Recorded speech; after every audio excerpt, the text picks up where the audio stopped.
Okay, there's a point, guys, where this has got to be criminal. Like, I don't get it. Like, I'm out here.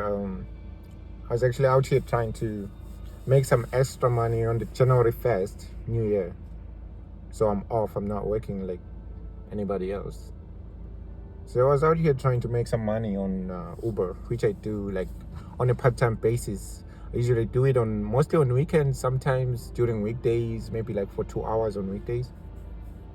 But it's mostly, primarily on weekends and holidays, or on my days off, like if I take a day off from my full-time job.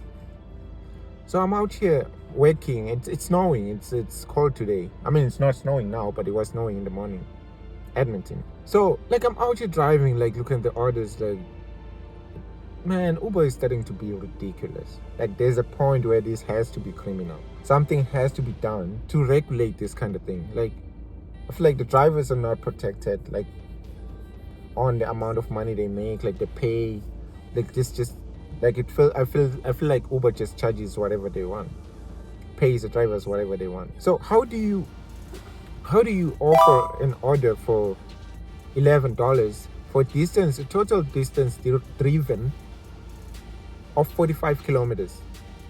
That is driving from South Common, Edmonton, that's where the pickup was, all the way up to Sherwood Park for $11. How do you, and then after that, for declining those orders, and then they end up asking me if I'm still accepting orders. I'm like, what do you mean? I'm accepting orders, but not ridiculous orders. I'm not throwing away money, because if I accept that kind of order from South Common all the way up to Sherwood Park for $11, I'm losing money. I'm basically throwing money away. The wear and tear on my car, the gas, my time that I'm spending, and the risk involved, because it's even snowing. I just don't get the criteria that Uber is using on paying drivers. It's just becoming more and more ridiculous every day. I mean, don't get me wrong, there's good orders sometimes. And the other thing too, on top of that, we also have to deal with tip baiting. They call it tip baiting. Like, since the customers, they have full control on how much they tip. So on the initial order, they will just add a good amount of tip, which will obviously make the driver to quickly accept that order. And then upon delivery, you end up being tipped far less than what was shown at the beginning of the order. I feel like that is borderline theft. I feel like Uber has to make this an upfront kind of arrangement. Make it an upfront kind of arrangement such that you tip and you can not change the tip after delivery. This is ridiculous. And then other things too, like when, say for instance, your car has CarPlay and you have your phone connected and you have the Uber app running. Don't just accept orders without looking at all the details, checking all the details. I know it's kind of very distracting. You can't be like fully engaged on your phone, especially when you're driving, because that's too risky. But sometimes you'll be driving and then you see this order. Say you have your phone connected to the radio and it's sitting on maybe on the passenger seat. The order will be showing like a good amount of money, say maybe about $18, and then they show the distance to pick up. Can't remember what they say. I think they say distance to pick up, which to you, because you're not even fully paying attention, you're just watching the road driving, you're like, oh, $18 and 7 kilometers. You'll be like, oh, that's a good deal, when it's actually the the 7 kilometers is not the total distance driven. But if you pull up your phone and check on the actual app on your phone, it shows all the details. It shows you that for you to get that $80, including the tip, estimated tip for that, you have to drive about 30 kilometers, which is not worth it. So I feel like that's a tactic that they do with the Uber app for the CarPlay it doesn't show all the full details. So you can easily pick or decline orders based on the total driven distance. They don't show it on the Apple CarPlay display. They show it on your phone. So they know that you won't be fully engaged on your phone. That's another thing you guys have to watch.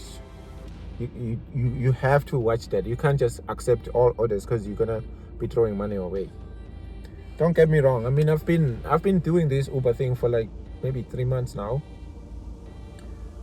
as a side hustle, like just to boost my income so I can pay all the rising costs of living. Like everything has just been very expensive, especially for people who are just all here by themselves. I'm here by myself. Like I don't have any assisting person, so I have only one income. So I was like, okay, just to boost my income so I'm able to like save up some money or invest some of the money, I have to have an extra income, which then I started doing Uber. I think the most money I've made on Uber was at the beginning of snowfall. That was, I think, the beginning of November. We got a lot of snow, and I was like, okay, it's snowy, and when I look at the app, like the demand is very high, so I just went online and started driving. It was very risky because there was a lot of snow on the road, and the roads were just covered, especially like the back roads and small streets. Like they were really covered, and the highway too was like covered in snow. I mean, they were trying to clean it up, but it was really not safe and covered in snow. So I figured, okay, because there's not a lot of drivers, and the app itself was telling me that the demand is high right now. Like there's not a lot of drivers out there driving because of the risk. So I went out, and the most money I made, I think, was around $250 in one day. That was a lot of money I made. As I remember, there was this one time where I picked up about 3 orders. I picked up 2 orders from the restaurant, and then after picking that up, the next door restaurant too, Uber gave me another order. So on that one drive, I made about $25. And it wasn't even a long distance. It's just that there was a lot of snow, and the tips that I was getting were good. So it's not every day that it's bad, but some days are good. But most of the days, like I've seen, they're really bad. I don't get it. Is Uber really dying in Edmonton? Like, is there a lot of, like, too many drivers, or what's going on? Like, I just don't get the criteria that Uber is using to pay drivers. I don't get it. Like, it's just sometimes, like right now, today I was delivering, and I keep on getting these ridiculous orders, like $5 orders for like a long distance, and I was like, no man, this is not worth it. And then I just stopped, and then I just parked my car here, and I was like, maybe I should just go back home and do something else. Yeah, it's starting to be very ridiculous, and there's a point where this has to be, criminal. Like, I feel like the government has to do something. I don't know if the government has any of our interest in their good side. Like, I don't think they have our best interest at heart. Like, I don't get it, guys. I feel like the more you work in this country, the harder life just becomes. Like, the tax just keeps going up. Like, for me, for instance, I pay like $495 every 2 weeks in tax. That's like federal tax, income tax. It's federal income tax or something, plus EI, and I forgot the other, because I'm still kind of newish in the country, so I'm not very, but I'm paying a lot of money in taxes, almost $1,000 in taxes. That is ridiculous. That's a lot of money they're taking away. If you're making a gross of like $1,700 every 2 weeks, the government will take about $400, maybe about $500 of that, and you end up getting $1,200 in your account. So it's kind of hard. So that's why we end up doing things like Uber, just so we can supplement our income to keep up with the bills, because bills are very expensive. Car insurance, especially when you're new in the country. Like I thought, when I got to Canada, I did my class 7 license, my learner's license, and then I started driving. I was able to sign up for Uber. No, was I? No, I wasn't able. I had to get my class 5 for me to sign up for Uber. So I got my class 5. I went for the test and I passed, and I got my class 5 license. And I mentioned that to my insurance company, thinking that maybe just because I have a class 5 license now, maybe I'll pay less. I mean, I did pay kind of less. They deducted about $10 out of my bill just because I have a class 5 now, which is still just doesn't make sense. Because I pay almost $300 in car insurance every month. It was actually $300, and then they cut $10 just because I got the class 5, the full driver's license now. So now it's $290. That's still expensive for me. That's still expensive, but it's something that you cannot run away from. It's something that is mandatory for you to be able to drive legally. You have to have car insurance in case something happens. So I don't know, guys. Like I've been looking around, like trying to make extra money. Unfortunately, I have a small car. If I had a pickup truck, I'll be probably shoveling people's snow in the summer. I'll probably cut people's grass because I actually have experience with lawn care from my previous job. When I was in the US, I used to work for a golf course, so I have a very good experience with lawn care. But yeah, I mean, I've been trying to make money. I've been investing in stocks. I've been buying some stocks on Wealthsimple, the Wealthsimple app, and I've seen a bit of some profits, but I'm not gonna withdraw my money, so I'm just gonna hold it, and I'm gonna keep. My plan is to keep adding onto my portfolio. My plan is to like add, because I didn't start with a lot of money. I started with $250 on the app, 250 Canadian dollars, because some of my stocks too are in US dollars. So my plan is to like add maybe at least $100 every week, every 2 weeks. So 200 every month, a total of $200 added on to the Wealthsimple, just to see if I can make extra money.